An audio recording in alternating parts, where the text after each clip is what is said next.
Godmorgen, det er tirsdag, og jeg har lige stået op til den her Amber sweater, som er en teststrik for Knits for Days.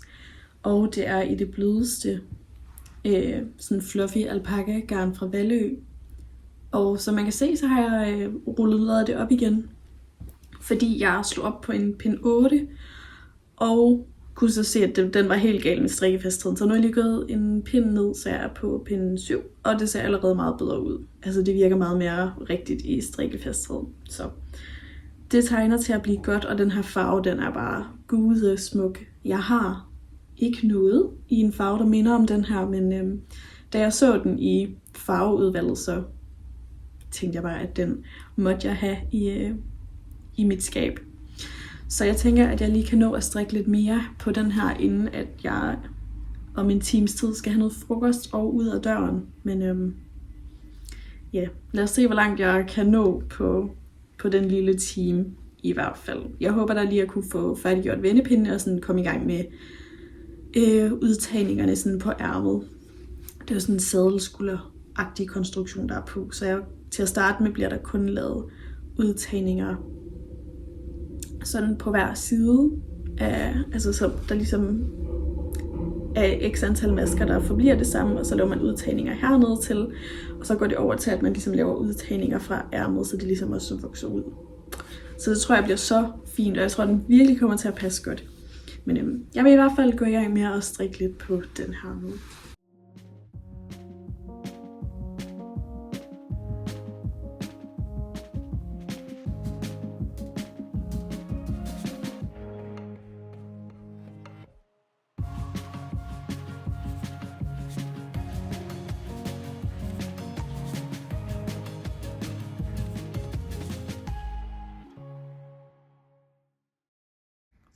Jeg vil lige tjekke ind og lave en lynopdatering her til aften, fordi jeg lige har sat af til ærmet på den her fine sweater.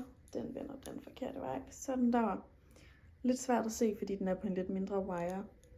Men den bliver virkelig, virkelig fin, og jeg er lige præcis kommet igennem bærestykket med 2 nøgler garn. Det her det er resterne af andet nøgle.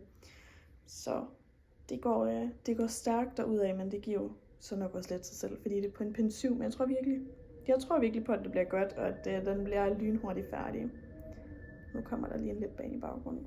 Men ja, det bliver så godt, og jeg glæder mig til at se, hvor langt jeg så kan nå på kroppen her i løbet af i aften og i løbet af i morgen.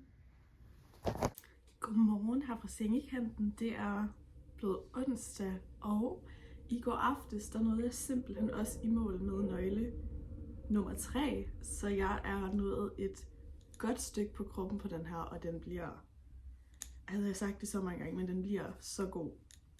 Jeg glæder mig virkelig til at have den på, så jeg er nået sådan, jeg ved ikke, 12 cm eller noget i den dur under ærmet, så det tegner godt. Og nu vil jeg sætte mig her med min morgenkaffe og strikke lidt videre, og så må vi se, hvornår jeg så rammer at være færdig med bunden. Forhåbentlig snart. Jeg tænker, at det nok skal blive i dag, men ja, jeg tjekker ind lidt senere igen.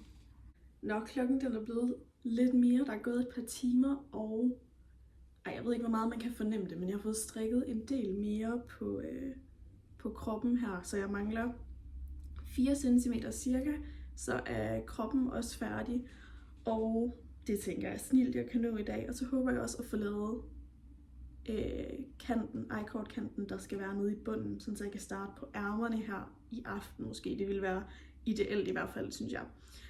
Fordi jeg også skal afsted i morgen til en del ting, hvor det ville være nemt at sidde og bare strikke ærmer derudad. Så det krydser jeg fingre for, men må ikke, at det nok skal lykkes nu, at alt andet også er gået som smurt indtil nu. Det tænker jeg i hvert fald. Jeg har nu endelig fået lukket kroppen på sweateren af. Lige nu virker den lidt kort, men jeg tænker, at når den bliver vasket, så skal det nok blive ganske fint. Og den lille bule hernede er simpelthen, fordi jeg lige havde en maske, jeg lige skulle trække ud, og det har jeg ikke fået fikset ordentligt. Men den er virkelig, virkelig fin. Og nu vil jeg lave halskanten på den, der skal den samme I-cord kant, som der er nede i bunden af sweateren. Så den vil jeg få ordnet som det næste. Godmorgen herfra. Jeg vil lige tjekke ind. Jeg har lige sat mig her med en omgang morgenmad og en iskaffe, der stikker lidt sugerør ud her. Og sidder med morgenhår det hele. Men jeg har en stor opdatering, fordi jeg i går blev færdig med kroppen. Det er måske ikke en stor overraskelse, men stadig mega fedt. Og jeg fik også lavet I-cord-kanten på halskanten heroppe. Også super fin. Og så er jeg nået sådan en tredjedel, måske et halvt arm cirka. Og det er uden indtagning eller noget, så det er virkelig bare strik rundt derudad. Så jeg tænker, at jeg lige skal sidde her og høre noget podcast, spise noget morgenmad, og så bare strikke videre på ærmet. Og håber selvfølgelig, at det bliver færdigt i dag, og at jeg så naturligvis også kan få startet op på det andet. Men jeg vil heller ikke presse citronen, men må det ikke det godt kan lade sig gøre. Det håber jeg i hvert fald. Det kommer nok også lidt an på, hvordan mine hænder de har det. So far so good, så har jeg ikke ondt eller noget som helst, men det er noget, jeg lige prøver at være lidt opmærksom på i hvert fald. Specielt når det er store pinde. Jeg har det i hvert fald lidt hårdere, eller mine hænder har det lidt hårdt med, at det er større pinde. Når vi kommer sådan pinde 5 eller over, så kan jeg ofte godt mærke det lidt mere. Men jeg krydser fingre for, at det fortsætter ligesom nu, og jeg kan holde en god steam og bare strikke derudad. Så jeg tjekker ind på et tidspunkt igen, når jeg er nået en smule længere.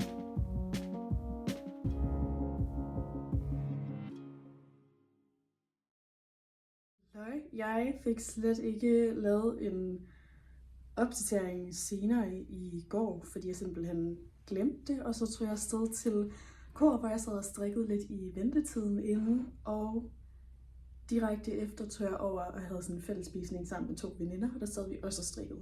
Og så har jeg strikket lidt her til morges, og har lige netop færdiggjort endnu en nøgle. Så nu er der altså virkelig ikke langt tilbage på den her sweater og på det her ærme. Jeg vil skyde på sådan, jeg mangler en 6 cm på ærmet, og så at få lavet kanten på, og så skal den naturligvis lige vaskes og blokkes, så jeg kan fornemme, om jeg har brug for, at den måske bliver lidt længere, eller om den først passer fint, når det er, at den er blevet vasket. Jeg regner med, at den kommer til at passe fint, men nu må vi lige se. Så jeg har lidt tid her.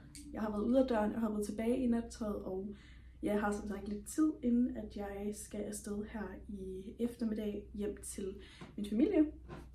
Så jeg tænker, at jeg godt lige kan nå at få færdiggjort det her ærme, og må ikke også jeg lige får hæftet de sidste ender. Og så skal den lige have en lille skylde- og blokketur. Så det er spændende. Det nærmer sig, og vi er på 3. dagen eller noget i den dur. Så eller nok 4. dagen, men 3. døgn, jeg ligesom sådan kører det her strikkerul i nærmest. Det er jo helt absurd, så hurtigt det er gået. Ja, så det var lige et check-in herfra. Så er jeg simpelthen kommet i mål med den her sweater. Den har ikke været vasket endnu, fordi det er samme dag, så det ville have været lidt vildt, hvis den allerede var tør. Jeg beklager mit knirkegulv her. Jeg skal nok prøve at stå lidt stille. Jeg har en mega stor t-shirt på, men ellers så går den sådan lige lidt under, hvor at mine bukser de går lige hertil, midt på hoften. Så jeg synes umiddelbart, at den har en god nok længde. Så jeg tænker, at når den først lige bliver vasket, så bliver den rigtig god. Og den her farve er simpelthen så smuk, og halsen ligger også virkelig fint. Så jeg glæder mig virkelig til allerede at kunne at få den i brug. Ja.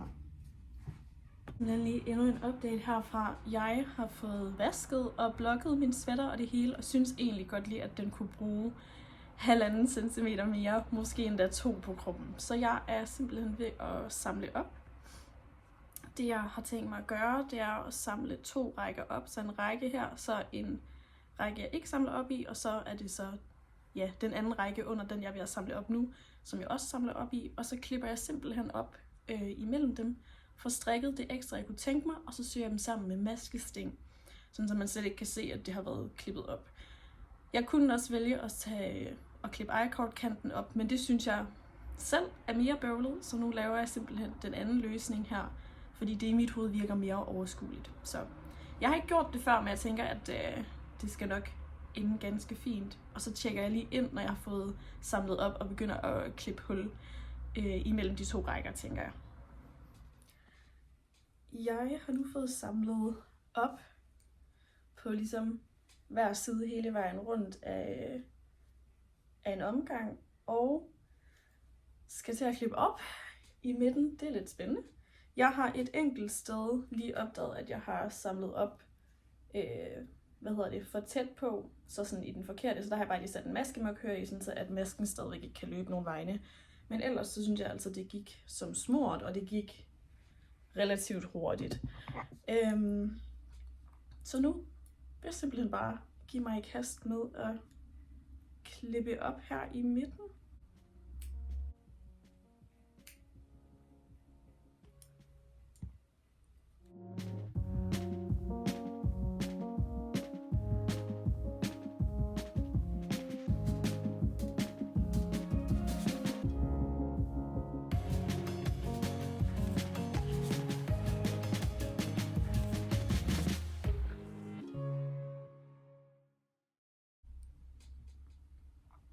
Så er jeg simpelthen nået hele vejen rundt her. Jeg har bunden af min sweater lige her. Og resten her, som jeg nu vil strikke lidt videre på. Og det ligner jo bare en ganske almindelig sweater, der lige skal færdiggøres en smule. Så det vil jeg give mig i kast med nu. Og så vender jeg lige tilbage, når jeg tænker, at jeg skal til at sætte det hele sammen igen. Så har jeg simpelthen fået strikket det ekstra stykke, jeg godt kunne tænke mig. Og nu sidder jeg bare lige så stille her og får lukket af med maskesting i åbent arbejde. Og hvis man ikke ved, hvordan det fungerer og kunne tænke sig at give sig i kast med det, så kæmpe skud til Kimi Munkholm og alle hendes hjælpevideoer. Hun har også en til maskesting i åbent arbejde, som virkelig beskriver det super fint. Så det er egentlig bare det, jeg sidder med lige så stille og begynder at sy bunden fast igen på min trøje. Så det vil jeg få ordnet nu og tage mig lidt frokost, og så sidde lige så stille med det her i skødet, tænker jeg. Hej igen, så er jeg langt om længe blevet færdig med min sweater. Helt færdig, man kan godt fornemme, at den lige er blevet forlænget hernede i bunden, og den del ikke har været vasket endnu. Så der ser maskebilledet en lille smule anderledes ud, men jeg må sige, det var det værd lige at få den en smule længere. Og den er altså så blød at have på. Jeg har allerede haft den på ude i byen en enkelt gang, og glæder mig til, at jeg skal have den med rundt og vise den til min lille strikkeklub også. Det bliver så skønt. Så jeg vil i hvert fald sige en kæmpe anbefaling til at strikke i det her garn. Jeg synes, det er holder sådan, maskebilledet og sådan form lidt bedre end Drops R gør, når man har vasket det. Men måske er det også bare, det ved jeg ikke, held, at det er gjort det på den her model. Og så er I-cord afslutningerne simpelthen så fine. Jeg synes virkelig, den er blevet god. Og den her farve gør mig så glad at kigge på, så det er kæmpe win, at det var den farve, jeg endte at gå med. Så jeg vil bare sige, om ikke andet, tak fordi, at I har set med i den her video, hvor jeg bare har jabbet lidt om min strikkeproces.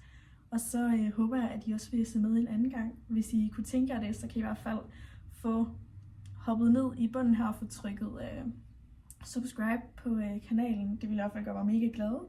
Eller hvis I gider at lave et lille blåt hjerte i kommentaren, så det matcher min sweater, og vi kan få spredt lidt forårsglæde ud over YouTube. Jeg ønsker jer alle sammen en dejlig dag, og så håber jeg, at du får plads til lidt strikketid eller andet håndarbejde. Vi ses!